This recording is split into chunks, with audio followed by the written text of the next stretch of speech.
wabarakatuh. Bismillahirrahmanirrahim. Allahumma iftah alaina hikmataka wansur alaina rahmataka wa dhakkirna ma nasina ya dzal jalali wal ikram. Liridha'illah wa li syafa'ati rasulillah wa li karamati awliya'illah wa li hajatina wa hajatihim wa li barakatil ulama'il muslimin wal muslimat wal mu'minin wal mu'minat al ahya'i minhum wal amwat fil ummati sayyidina Muhammad san ila musannif kitab Lubabul Hadis Jalaluddin As-Suyuti wa usulihi wa furu'ihi thumma ila hadrati syekhina murabbi rohina masyayikh lirboyo syekhina birohina masyalik ma benda sirambok syekhina murabbi rohina masai kota geredatul mubtadiin syekhina murabbi rohina masai al-fala ploso syekhina murabbi rohina masai al-bahja syekhina murabbi rohina masai fi hadal majlis wa usulihim wa furu'ihim anna Allah yaghfiru lahum darajatihim fil jannah wa yanfa'una bi asrarihim wa ulumihim barakatihim wa ahdakihim wa nafa'atihim fid dini wa dunya wal akhiratil Fatihah. A'udzu billahi minasyaitonir rajim. Bismillahirrahmanirrahim. Alhamdulillahi rabbil alamin. Arrahmanirrahim. Maliki yaumiddin. Iyyaka na'budu wa iyyaka nasta'in. Ihdinas siratal mustaqim. Siratal ladzina an'amta 'alaihim ghairil maghdubi 'alaihim waladdallin. Rabbi ighfir lana wa liwalidina wa lil mu'minina amin.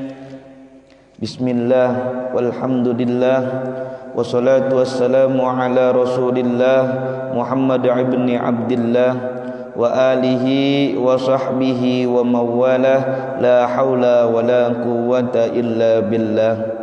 Allahumma salli wa sallim wa barik ala sayyidina wa nabiyyina wa syafi'ina wa qurrati a'yunina Muhammad wa Adama wa Nuhin wa Ibrahim wa Musa wa Isa wa ma bainahum minan nabiyyin wal mursalin wa sahabati wa tabi'it tabi'ina lahum bi ihsanin ila yaumiddin.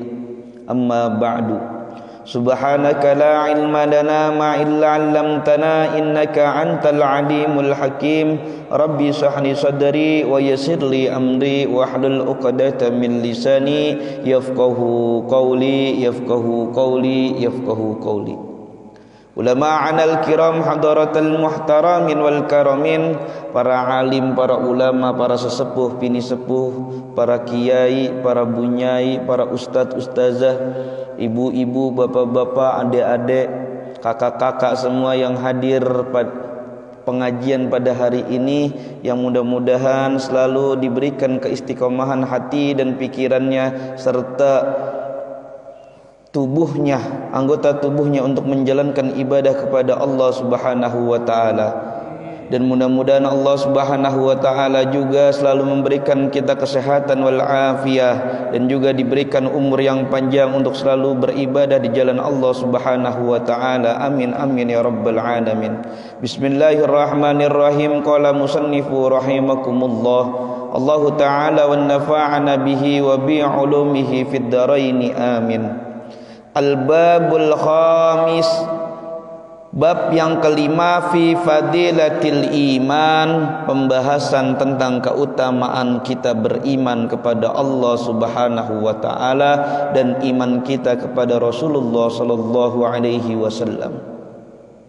Wa qala Nabi sallallahu alaihi wasallam, bersabda siapa Nabi Muhammad sallallahu alaihi wasallam, al-imanu ma'rifatu bil qalbi.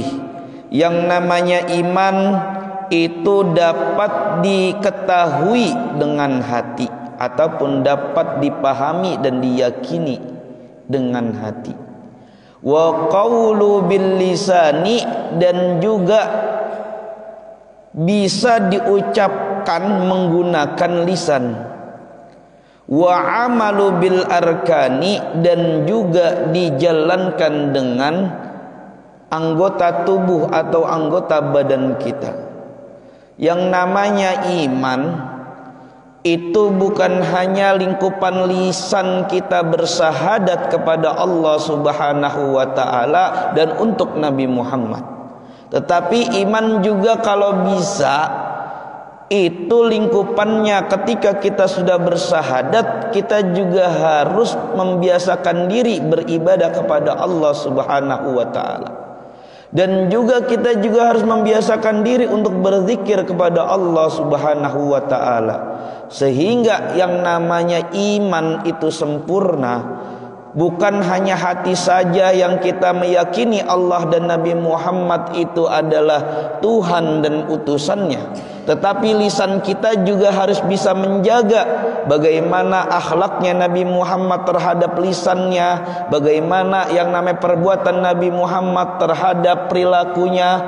Sehingga ketika kita iman, kita ingin menjalankan kesunahan-kesunahan Rasulullah, kita harus pelan-pelan yang namanya meninggalkan perkara-perkara keji yang tidak disukai oleh Rasulullah sallallahu alaihi wasallam. Wa qala Nabi sallallahu alaihi wasallam, al-imanu uryanun. Iman itu ibarat sesuatu yang masih telanjang. Libasuhut taqwa, dan pakaiannya iman adalah takwa. Wazinatuhul haya, dan perhiasannya iman adalah malu. Wa thamratuhul ilmu, dan buahnya iman adalah ilmu. Ketika kita iman kepada Allah Subhanahu wa ta'ala, kita ingin dikategorikan oleh Allah Subhanahu wa ta'ala sebagai mayyuridillahu bihi khairan yufaqihu fiddin, yang Allah menganggap diri kita sebagai orang yang baik, yang mendapatkan hidayah dari Allah, taufik dari Allah, sehingga kita akan diberikan kepemahaman ilmu agama dari Allah Subhanahu wa ta'ala. Maka kita harus yang namanya menggunakan pakaian keimanan kita dengan bertakwa kepada Allah Subhanahu wa ta'ala, lalu memberikan perhiasan-perhiasan keimanan kita dengan cara rasa malu.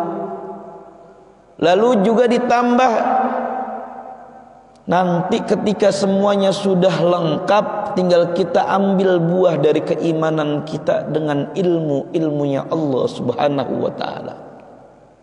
Maka aulia-aulianya Allah itu, wali-walinya Allah itu, nggak ada yang namanya wali yang nggak pinter.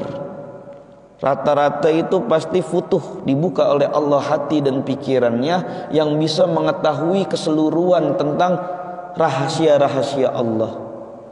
Karena apa? Keimanannya itu udah benar-benar kuat, ketakwaannya kepada Allah udah benar-benar kuat. Yang namanya perhiasannya pun rasa malu kepada Allah juga udah benar-benar kuat. Malu konteks di sini bukan berarti kita malu tidak menggunakan pakaian, tetapi malu di sini itu adalah kita malu ketika kita menjalani perbuatan dosa, bahwasanya Allah telah melihat kita. Hadis ini kan hadis yang sangat sahih, yang diriwayatkan dari Umar bin Khattab, yang dimana Umar bin Khattab dengan para sahabat sedang ngaji kepada Nabi, lalu datang salah satu orang yang dimana orangnya itu tidak pernah kelihatan di wilayah Madinah, tapi orang itu tidak juga dalam perjalanan jauh. Orangnya ganteng, tinggi, rambutnya panjang, hitam, dan juga pakaiannya putih sekali. Lalu duduk bersama para sahabat dengan Nabi. Orang itu bertanya, "Ya Muhammad, kabarkan aku atau ajarkan aku perihal tentang Islam. Ajarkan aku perihal tentang iman. ajarkan aku perihal tentang ihsan. Akhirnya dikasih penjelasan semua oleh Nabi Muhammad SAW, yang dimana para sahabat itu nggak tahu ternyata orang itu adalah perwujudan malaikat Jibril ke manusia untuk mengajari para sahabat dalam keimanan, keislaman dan keihsanan melalui lisannya Nabi Muhammad SAW. Sehingga hadis-hadis tentang keimanan ini pasti dimasukkan dalam bab-bab awal dalam kitab-kitab Arba'in Nawawi. Kitab Arba'in Nawawi bukan hanya kitab karangannya Imam Nawawi saja, tetapi banyak ulama-ulama yang menuliskan kitab-kitab Arba'in Nawawi tentang 40 hadis itu. Banyak sekali. Wa qala Nabi sallallahu alaihi wasallam, bersabda siapa Nabi Muhammad sallallahu alaihi wasallam, la imana, tidak kategori orang tersebut iman, liman kepada orang amanata lahu, yang tidak memiliki amanah. Nah, orang yang enggak punya amanah, yang biasa diberikan amanah tapi dia akhirnya tidak amanah, itu kan kategorinya orang yang lemah keimanan. Makanya Nabi mengatakan bahwasanya itu termasuk kelompok orang-orang munafik. Kelompok orang-orang munafik. Ini lebih jelas parah ini, Pak, kalau dalam Islam. Yang menghancurkan Islam justru orang-orang munafik. Bukan orang yang kafir jelas. Orang musyrik atau kafir jelas itu udah jelas dia tidak beriman kepada Allah, tidak beriman kepada Nabi Muhammad. Tapi orang munafik itu lembut sekali. Ngomong di depannya Nabi beriman, ngomong di depannya para sahabat beriman, di belakangnya Nabi, di belakangnya para sahabat menggunjing untuk melemahkan Islam. Gak usah jauh-jauh. Ada hal baik, perbuatan baik yang hampir semua yang namanya masyarakat mengatakan itu baik, pasti ada saja orang yang tidak suka. Akhirnya nyari teman, menggunjing sini sana sini sana. Untuk apa? Melemahkan orang ini. Karena kalau di perkuliahan dulu ada pembagian, ada namanya moralitas sama etika. Etika itu kebiasaan baik yang dianggap oleh setiap otak manusia. Jadi setiap manusia itu menganggap baik itu relevansinya itu berbeda-beda. Perbuatan ini baik ada yang dilihat dari secara subjektifnya atau objektifnya. Tapi yang namanya moralitas itu lingkupannya setiap kepala manusia atau otak-otak yang ada di kepala manusia mengatakan itu baik. Ibadah kepada Allah, kalau orang Islam yang punya keimanan yang kuat ditanya satu-satu, baik nggak? Baik. Satu-satu ditanya, baik semua. Tapi kalau misalkan ada yang mengatakan salah satunya aja tidak baik dari kelompok yang besar yang banyak, itu berarti tanda-tanda orang yang tidak punya moral. Itu dari para orang-orang akademisi membaginya seperti itu. Nggak usah jauh-jauh pas kita cerita tentang zaman Nabi, perkara baik aja kadang masih aja ada yang orang komentar yang sebenarnya nggak punya ilmu komentarnya, mengatasnamakan masyarakat yang padahal belum tentu itu dari masyarakat. Nah itu hati-hati, itu sangat lembut sekali masuk dalam hati pikiran kita. Wa qala Nabi sallallahu alaihi wasallam, la yu'minu ahadukum, tidak dikategorikan iman seseorang hatta yuhibbu li akhihi ma yuhibbu li nafsihi, sehingga orang tersebut mencintai saudaranya melebihi cintanya kepada diri sendiri. Ini hadis yang tadi dengan hadis yang sekarang yang saya bacakan, sehingga bagian keterangan mungkin. Kalau orang mau dikategorikan iman, cinta terhadap tetangga, saudara, kerabat, ataupun sahabat, biasanya lebih mengedepankan orang tersebut dibandingin dirinya. Kalau memang itu perbuatan baik, pasti sangat mendukung sekali, bukan malah menggemboskan. Bisik dari satu telinga ke telinga yang lain, iya, salah kan? Menurut kamu gimana? Ya Allah. Dan itu semua kita jangan pernah takut, dijaga oleh Allah kok. Islam, iman yang kuat di masyarakat itu beralaskan oleh ilmu. Dan ilmu di sini yang nanti akan membawa masyarakat itu mengerti kok mana hal baik atau tidak baiknya. Sehingga salah satu basic ataupun landasan pertama ketika kita ingin menjadi manusia yang dikategorikan iman, jangan pernah menyalahkan orang lain aja. Kita harus melihat dari sudut pandang yang sangat luas. Siapa tahu perbuatannya si A ataupun si B itu ada dalil dasarnya sehingga dia melakukan seperti itu. Atau kita mencari tahu ilmunya, kok bisa si A atau si B melakukan seperti itu. Ada enggak ya dalilnya dari para ulama? Ada enggak ya dalilnya dari 4 madhab? Ada enggak ya dalilnya dari ulama-ulama yang memberikan fatwa? Kadang kita ilmunya belum sampai mana udah mengatakan haram itu, salah itu. Haram memang punyamu, emang haram punya dirimu. Jangan mengatasnamakan Islam atau mengatasnamakan ulama kalau dirinya nggak ngerti ilmunya. Kebanyakan kayak gitu, sehingga perhelatan ataupun pertentangan dari masyarakat kalau tidak berlandaskan dengan ilmu pasti pakai emosi. Nah itu susah itu untuk menjaga keimanan yang seperti itu. Itu lembut sekali. Wa qala Nabi sallallahu alaihi wasallam, al-imanu fi sadril mu'min. Yang namanya iman berada di dalam dada setiap orang mukmin. Wala yatimul imanu illa bitamamil faraidi wa sunnani. Dan tidaklah sempurna iman itu kecuali dengan menyempurnakan ibadah-ibadah fardu dan ibadah-ibadah sunnah. Wala yafsudul imana illa bijuhudil faraidi was sunnani.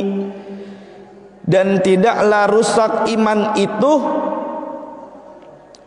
kecuali mengingkari ibadah-ibadah fardu dan juga mengingkari ibadah-ibadah sunnah.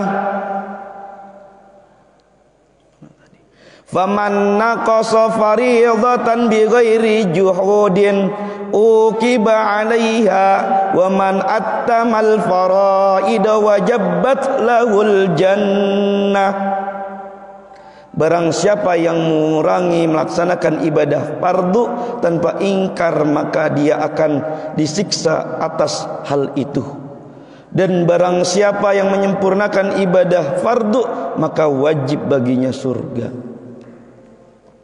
Kadang kita masih salah kaprah nih. Mana yang wajib, mana yang sunnah, mana yang lebih utama sunnahnya ataupun yang sunnahnya itu tidak utama. Kita sholat tarawih bagus Pak, itu sunnah. Tapi ada sunnah sholat yang lebih utama, yaitu sholat ba'diyah isya, qobliyah dan ba'diyah isya. Kadang kita salah-salahan nih. Kita tarawihnya semangat, tapi kita ketika diinformasikan sholat ba'diyah atau qobliyah, kita malas-malesan. Padahal di situ qobliyah ba'diyah itu pahalanya lebih besar dari tarawih. Contoh lagi, kita punya kewajiban thalabul ilmi, tapi kadang kita mendahulukan thalabul ilmi itu wajib, tapi kadang kita mendahulukan perkara sunnahnya. Sholat tarawihnya dilama-lamain, padahal kita ada jam 9 atau setengah 10 misalkan malam ngaji kitab. Di pondok pesantren biasa kayak gitu, tarawih selesai jam 8, ngaji kitab sampai jam 12 malam, ngejar tentang kewajibannya. Banyak hal-hal yang kadang di masyarakat itu perkara itu sunnah ataupun mubah dianggap sunnah, bahkan ketika kita tidak menjalankannya dianggap itu tidak sah, kayak gitu. Maka ketika ada hal-hal seperti itu kita nggak ngerti ilmunya, tanya kepada orang yang mengerti, yang memahami. Jangan langsung menjas itu salah, itu nggak benar, itu haram, itu bid'ah, bahkan mengatakan bid'ah lagi. Waduh, itu malah bahaya. Kalau memang itu bukan perkara bid'ah yang punya dalilnya dengan dalil qiyasi ataupun ijma'nya para ulama, ternyata kita mengatakan bid'ah, yang bid'ah itu pasti dolalah, yang dolalah itu finnar kalau kata hadisnya Nabi. Sehingga para ulama ahli sunnah wal jamaah, bid'ah itu ada pembagiannya. Ada bid'atul hasanah, ada bid'atul syai'ah. Jangan salah-salah kaprah. Kadang kita nunjuk orang itu cuma 1 jarinya, tapi yang nunjuk ke kita itu 3 bahkan 4 jari. Berarti kembali lagi ke diri kita, kita yang jangan-jangan mengatakan itu bid'ah, perkara kita yang kita ngomong bid'ah itu adalah diri kita yang bid'ah. Hati-hati banget. Makanya dalam kitab Sulam Taufik itu dijelaskan oleh pengarangnya bahwasanya yang bisa membuat diri kita musyrik itu bukan cuma lisan secara jelas, hati, kerentek hati aja bisa membuat diri kita keluar dari Islam. Perilaku kita keluar dari Islam, pikiran kita bisa keluar dari Islam. Makanya hati-hati sekali. Sehingga setiap kita ingin menghadap Allah dan sholat, membiasakan diri mengucapkan 2 kalimat syahadat, karena kita tidak pernah tahu dalam prosesi kita menuju ingin menghadap Allah pernah melakukan kemusyrikan atau tidak. Wa qala Nabi sallallahu alaihi wasallam, al-imanu la yazidu wa la yanqusu. Iman itu tidak bertambah dan tidak berkurang.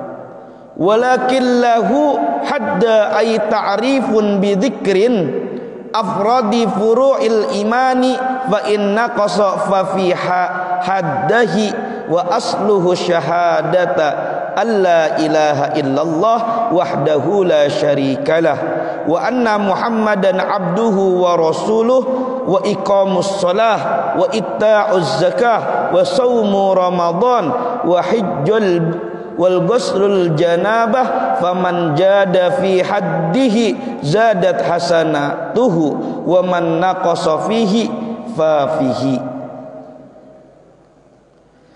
Tetapi dalam iman itu ada batas-batasannya, yang dimana batasan-batasan di sini menyebutkan masing-masing cabangan keimanan, yaitu yang pertama batasnya adalah pokok dari keimanan adalah bersaksi kepada Allah Subhanahu wa ta'ala dan Rasulullah sebagai hambanya Allah Subhanahu wa ta'ala. Terus menjalankan yang namanya salat, memberikan zakat, puasa di bulan Ramadan, itu bagian dari proses cabangan keimanan kita.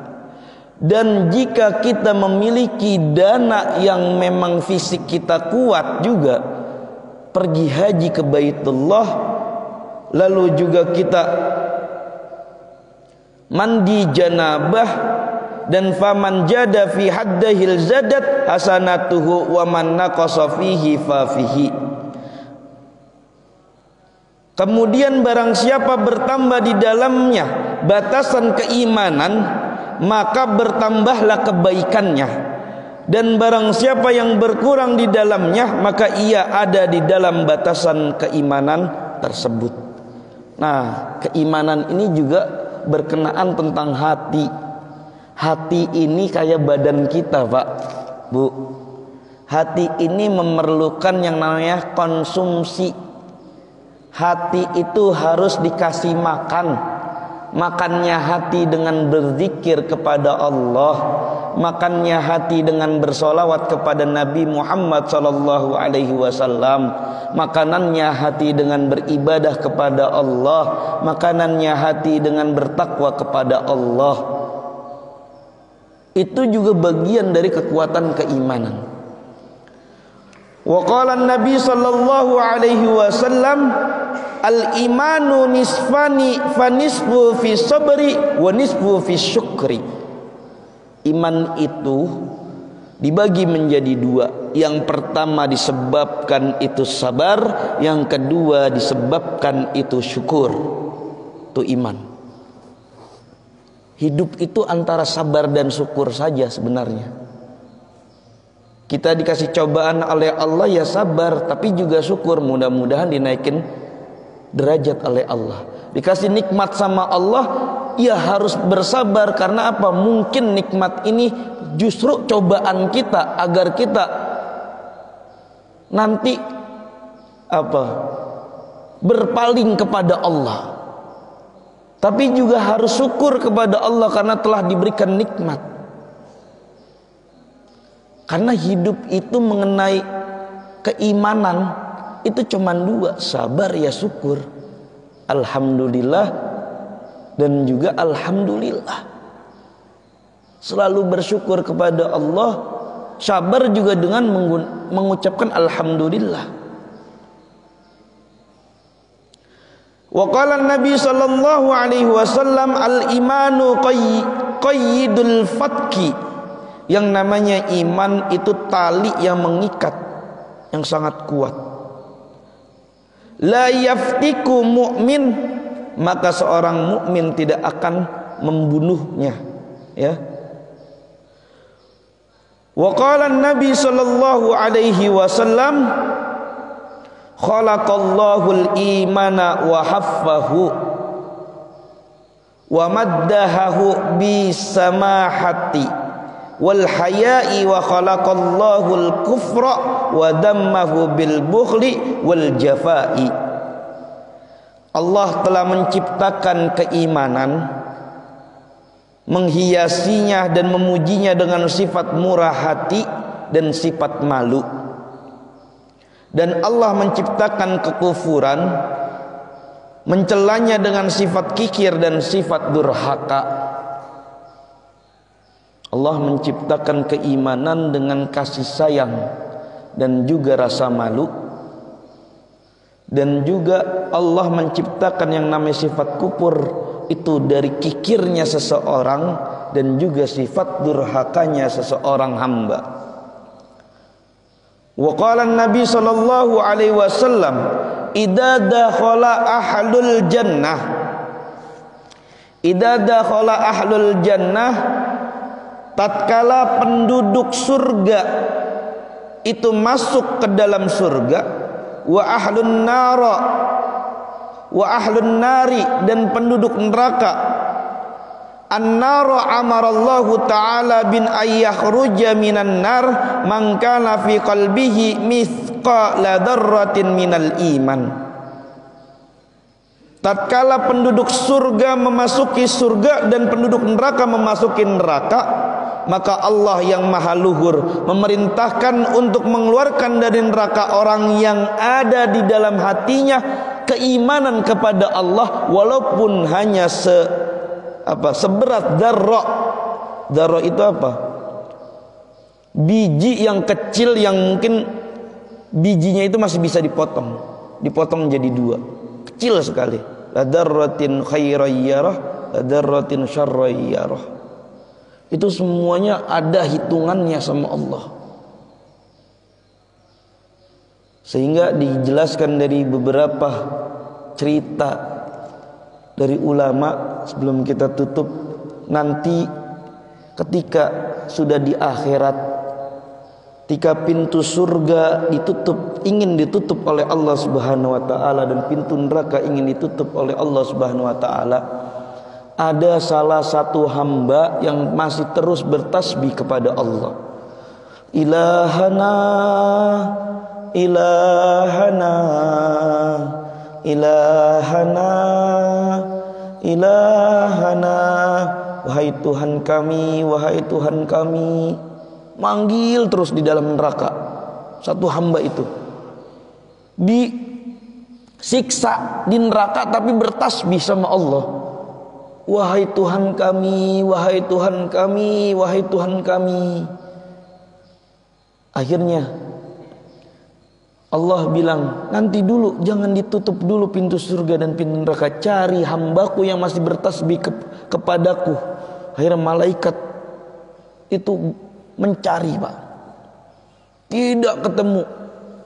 Terus dicari, ternyata manusia tersebut ataupun hamba tersebut yang bertasbih kepada Allah sudah menjadi arangnya neraka. Saking gelap dan hitamnya dan saking parahnya disiksa di api neraka. Lalu Allah mengangkatnya dan meminumkan di telaga kausarnya Nabi Muhammad SAW, lalu memasukkannya dia ke dalam surganya Allah Subhanahu wa taala.